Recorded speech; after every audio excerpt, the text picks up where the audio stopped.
Mr. Phillips, are you on for economic development? Audra Ladd is. Or Audra Ladd? Chairman Mendez is Mary Falls. And Chairman Mendez, this is Audra Ladd. I'm on as well. Thank you. Yeah. Chairman, this is Bill Phillips, and Mary Falls is going to take the lead. Okay. Well, we have a little feedback from somebody. So you all know the ground rules. People, hold on one second, everybody.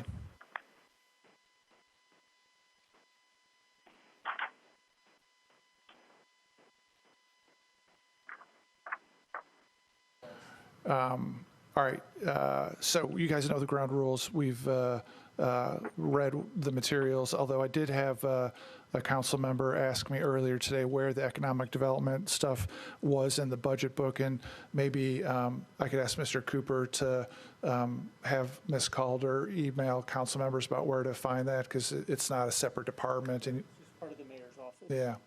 And there's a lot of, I think it's in the administration section in the back, and somebody asked me about that. All right, Ms. Falls, if you want to go ahead with an opening comment, then we can open it up to questions. And right now it's 4:44, so we'll go to 5 o'clock. Thank you.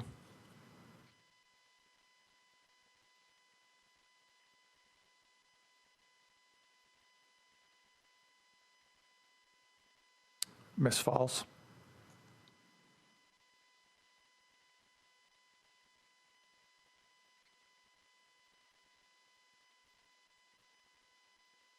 You may have to unmute. There you go. Sorry, I beg your pardon. Sorry, excuse me. Mary Falls, I'm advisor to the mayor. I'm here with my colleague in economic development, Audra Ladd, and I apologize for the interference. That was both of us in the same room. So I apologize for that. I thank you for having us today. Happy to answer any questions you have about economic development at the mayor's office. And I just want to preface it by saying while economic development may look different of late, we're committed to continuing to really fully engage on this front going forward, and need to point out that our relationships with both the State of Tennessee Economic Development Office and the National Chamber of Commerce are essential, and we're very grateful for their engagement and partnership with us. Happy to answer any questions you have and address anything you'd like. I was advised to keep it brief, and thus I will. And Audra, would you like to? Yeah, I just wanted to share with you a brief overview about the portfolio that ECD has at the moment, and then move to questions, just so you have a comprehensive view of what this office is doing. Mary mentioned business development work with our partnership with the state and the chamber and other partners like TVA. And those partnerships allowed last year, from start of fiscal year to March, for 27 companies to relocate or expand in Nashville, which is over 1,900 new jobs. And those companies occupied an additional 400,000 square feet of space. Most of those were corporate operations, but there were 3 healthcare and 2 advanced manufacturing. And we provided no local financial incentives to these companies. And the pipeline up until March was robust. We were looking at a total of about 15,000 jobs, and that pipeline has obviously been frozen for a few months and is slowly beginning to thaw. Alongside business development work, just development finance is also under this umbrella, and the office staffs and directs the Industrial Development Board, a 9-person body, including 2 former council members, with the purpose to support economic development by issuing tax-exempt bonds and to acquire, own, lease, and release properties, such as pilots. And this body actually acts as the local flow-through for state incentives to local companies. So this is this body saw presentations from companies that, as you know, were jobs incentives were reduced by 50% in mayor's budget. I'd mention 2 more things. One is global business. We run a foreign trade zone, which is a multi-county area that supports global businesses in additive manufacturing and distribution. We have the largest FTZ in Tennessee. This is a revenue generating program. Those revenues go into the general operating fund. And last but not least, we partner with small business support organizations, mostly nonprofits, that deliver technical assistance, finance, advisory, and entrepreneurship support to our local businesses. These businesses include Entrepreneur Center, Workforce Essentials is our workforce development partner, National Business Incubation Center, and Financial Empowerment Center, which we have partnered through United Way to deliver free financial education and counseling to any Davidson County resident. And I just wanted to say that this ecosystem has done amazing work since March, both on tornado response and COVID response. And we would not be able to do the work that we do through this office without their collaboration. So I wanted just to close with a view of the future. I've been tracking a lot of models, as I know you have, and all of them put us at returning to post-COVID level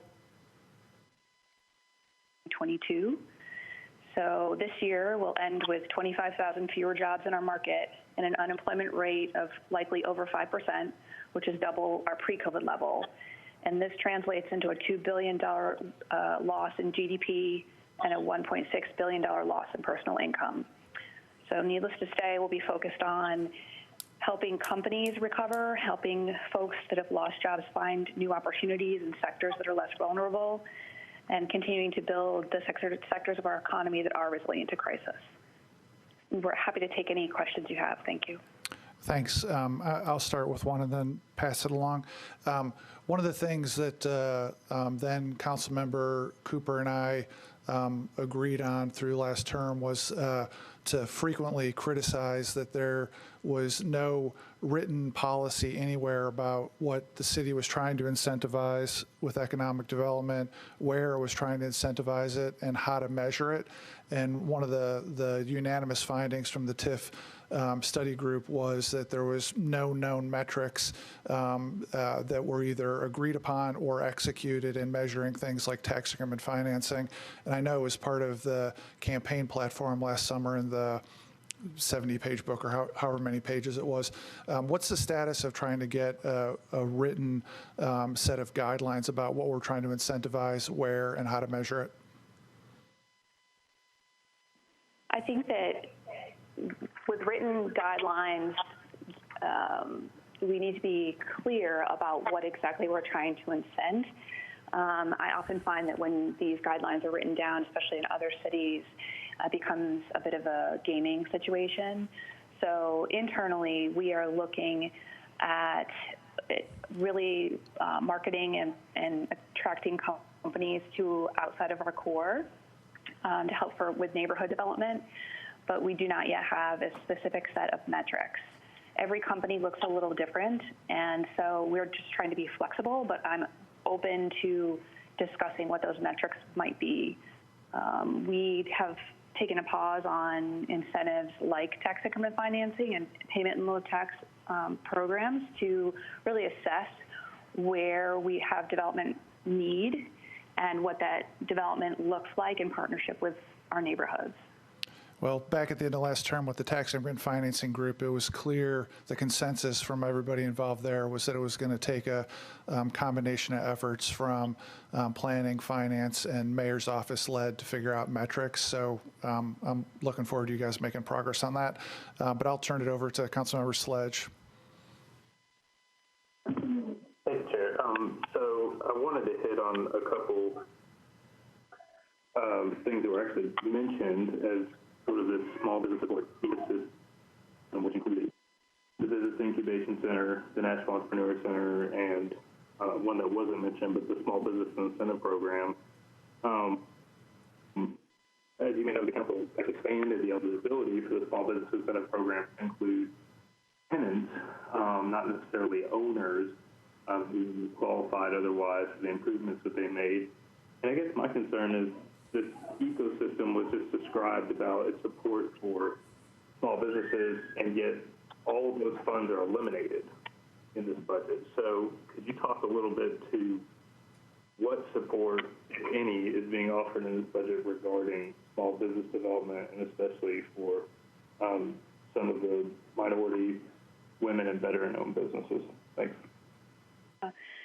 The budget does preserve 50% of funding to our nonprofit partners, such as the National Business Incubation Center, which is primarily focused on procurement readiness for minority-owned businesses, our ethnic chambers for procurement readiness, but also in scalability.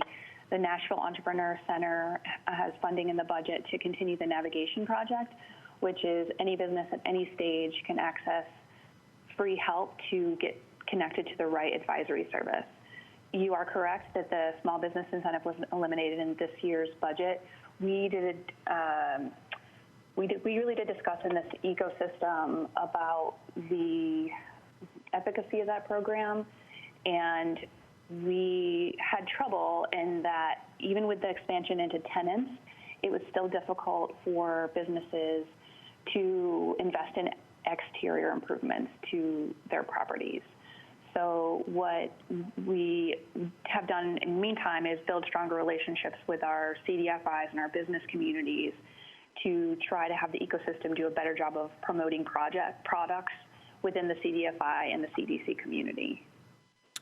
Well, and Ms. Ladd, the budget actually doesn't have those things. It's there was confusion between the presentations that were made and what's actually in the budget. There's a lump sum of $900,000, but those items aren't listed. I understand it's the mayor's office intention to offer an amendment to put those items in at 50% of last year, but I think Councilman Sledge's question is aimed at the fact that they're actually not in the ordinance.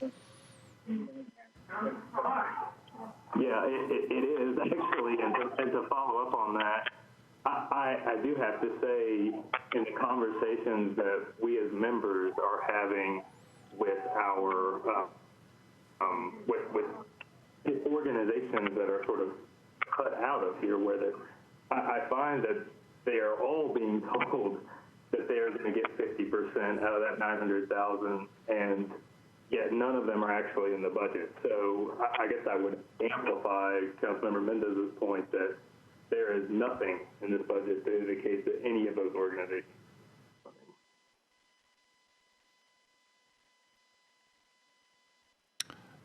I guess I'd go ahead and ask, I don't know whether it's you, Ms. Ladd, or finance or somebody else.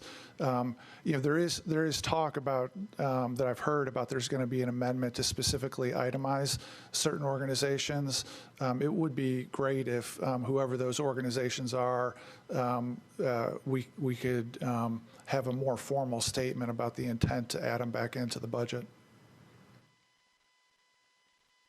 All right, Councilman Sledge, did you have anything else, or should I move on?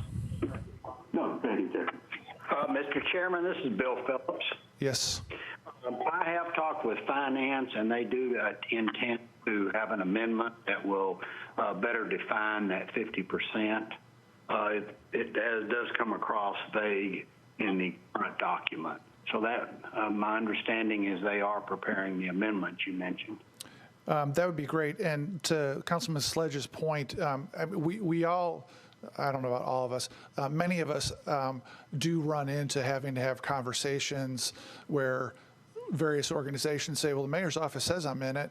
And the fact of the matter is we have a budget document that doesn't have them in it, and it's confusing. So to the extent that that can happen sooner rather than later, it might save collectively the council a bunch of conversations. Yes, Mr. Chairman, I'll follow up with finance to see the status of that. Thank you. All right, Councilman Suara.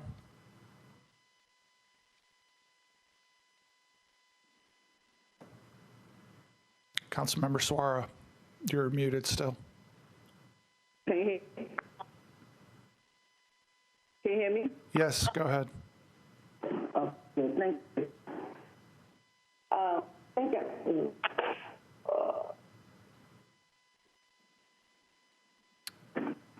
Councilmember Sledge, actually to part of what I wanted to talk about. The book did say that the Business Incubation Center is being eliminated. That was one of the things I wanted to ask about. But more than anything, I wanted to check with the slide of Ms. Falls.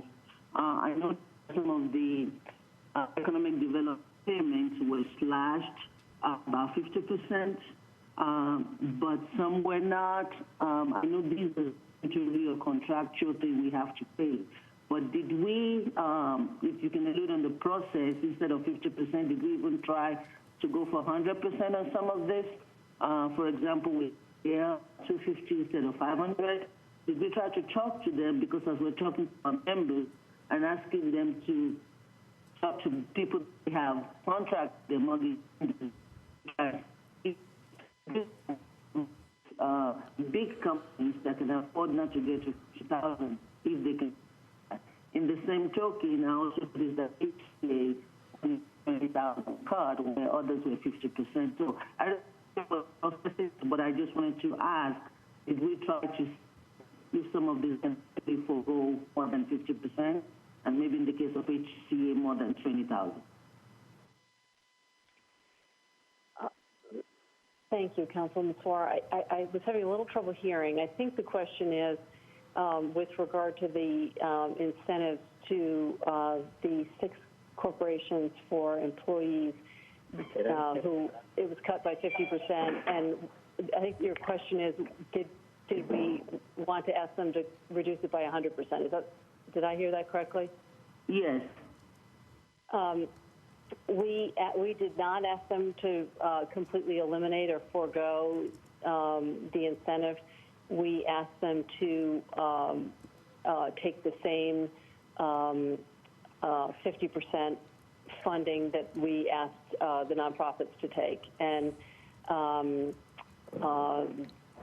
as you know, the agreements we have with those, or the resolutions that approved those incentives for the corporations, say it is subject to, that those incentives are payable subject to funding by the council. So it was in the mayor's budget that those be addressed at the 50% level. But again, that is subject to council approval. So in that case, HCA is not at 50%. It's only at 20,000. I think it remains 640. Is there any reason why that is not 50%? I'm not following you exactly. I am having some trouble hearing you, but everybody was at 50%, including HCA. Not according to the book, but I can follow up with you and show you where to that. It's only said it's by $20,000. I would be happy to talk to you further about that, but the conversation I had with them was 50%. Oh, that's good. So maybe we can say something there. Thank you. And This is Audra. Just one more thing. I just want to make sure that everyone's clear that these jobs incentives were for jobs that were already created. So these jobs have been created, and their job counts have been audited, and so this was a performance-based program. Thank you. And this will be the last question. Anybody with questions beyond this, please put in the Q&A section. And I'm going to call on Councilman Druffel in a second. But just to mention to Ms. Falls, when on Councilmember Suarez's question, I can't remember which economic incentive it is, but at least one of them was incorrect as it was described in the fine print in the administration section of the back of the budget book. There was at least one that was inconsistent. I can't remember which one it is. I know y'all were putting that together in a hurry, but be on the lookout for there might be an inconsistency there. Councilmember Druffel. Thanks, Chair. Have you measured the loss of businesses or projected the number of businesses we're going to lose in the next year? That would be question one. And two is there any change in strategies or target segments that you're going after now post-COVID? Yes. This is Audra. So to answer your first question, we're working with our partners at the state, the Department of Labor, the Secretary of State, and also the Chamber to track business closures and any other filings that would indicate a business closing. We have not gotten preliminary data yet, but we are partnering with those entities. The ones that have the most consistent data on what closings are happening in what sector. We've have anecdotally, I've also been tracking any business that I see that has announced it's closing its doors. I'm sort of tallying and trying to create a feedback loop for those employees. We're also tracking any kind of notice of large layoffs and how those are translating from furlough to actually permanent layoffs. So we can come back to you with when we have more data on that. As to your second question, excuse me, before you move on, just let me ask you a follow-up question to that. What's the strategy? Let's assume a business is closing, you get the data. Is there any follow-up strategy? Obviously, it's an impact on jobs. And economic development generally is positive, but in this case, I would like to think there's a way to try to save as many businesses and jobs. What's the follow-up strategy after we understand a business is closing or moving that way? So if we have an interaction with a business that is struggling, we pull them into our ecosystem network and look at everything from whether or not they can refinance or what other, we look at capital, we look at technical systems, we look at everything we can to see if we can reroute them and have them pivot. If they are closing, then we work with our partners to assess their employees and whether their employees can pivot into another business. For the business owner, we also have an advisory network that is geared up through the Entrepreneur Center to help founders or business owners close correctly. So again, this is all still evolving, and I think unfortunately we'll see more business closures happen over the next 8 weeks as unemployment extensions from the CARES Act end, and as we have a delayed reopen. But I'm happy to come back to you with more data as we find it. As to your second part of the question, there are some industries that have a lot of growth potential. Our tech industry in particular, our tech council has seen net growth in jobs. Our tech community has been very resilient, and the COVID crisis has actually made cities on the coast or larger cities more vulnerable, and so we have an opportunity to continue attracting tech. The other pieces, the two other industries that are on the radar are ag tech, ag manufacturing, and food distribution. I think we're all probably more personally aware of the challenges that we are seeing in the food system network. So there's expansion for us. We're in an excellent spot, both in the distribution location, but also that we grow a lot of food in Middle Tennessee. And then also in healthcare. So there's a number of healthcare companies that are growing to address some of the challenges that COVID has encouraged. And I think we'll see more growth sectors. And so we're coming together with our partners and evaluating what those might be and seeing what resources we can put together to support businesses, especially entrepreneurs in those sectors. Thanks very much. All right. Thanks to the team from the mayor's office talking about economic development. We appreciate y'all being here. And there's going to be some questions in the Q&A session that the council office will get to y'all after the meeting's over with, so we can get those answered for everybody. And council members, go ahead. Now's the time to ask if you want to know something. Stick it in the Q&A part. Next, we'll have